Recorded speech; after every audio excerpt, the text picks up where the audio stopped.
সাফল্যের দিকে এগোতে থাকা প্রতিটা পথই ব্যর্থতার মোড়ে এসে থমকে দাঁড়ায়। কিছু যাত্রী এইসব মোড়ের মাথায় দাঁড়িয়ে পড়েন, আর কিছু সময় ব্যর্থই থাকেন। আর কিছু যাত্রী সাহস করে এগোতে থাকেন আর নিজের গন্তব্যে পৌঁছে যান। তাহলে আপনি ব্যর্থতাকে কেন ভয় পাচ্ছেন? আব্রাহাম লিঙ্কের ঐতিহাসিক ব্যর্থতার পরে পাওয়া সফলতার ব্যাপারে কে না জানে।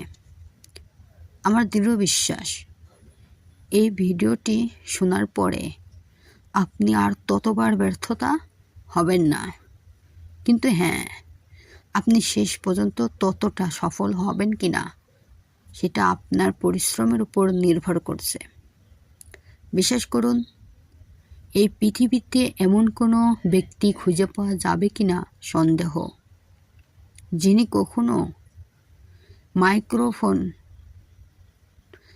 কখনো ক্যামেরার সামনে এসে কথা বলতে ভয় পাননি, মাইক হাতে নিয়ে কথা বলার সুর হারিয়ে ফেলায়নি। আর আপনিও জবরদস্ত উদ্যোক্তা হয়ে ওঠার আগে সেই রকম পরিস্থিতির ভিতরে দিয়েই যাবেন।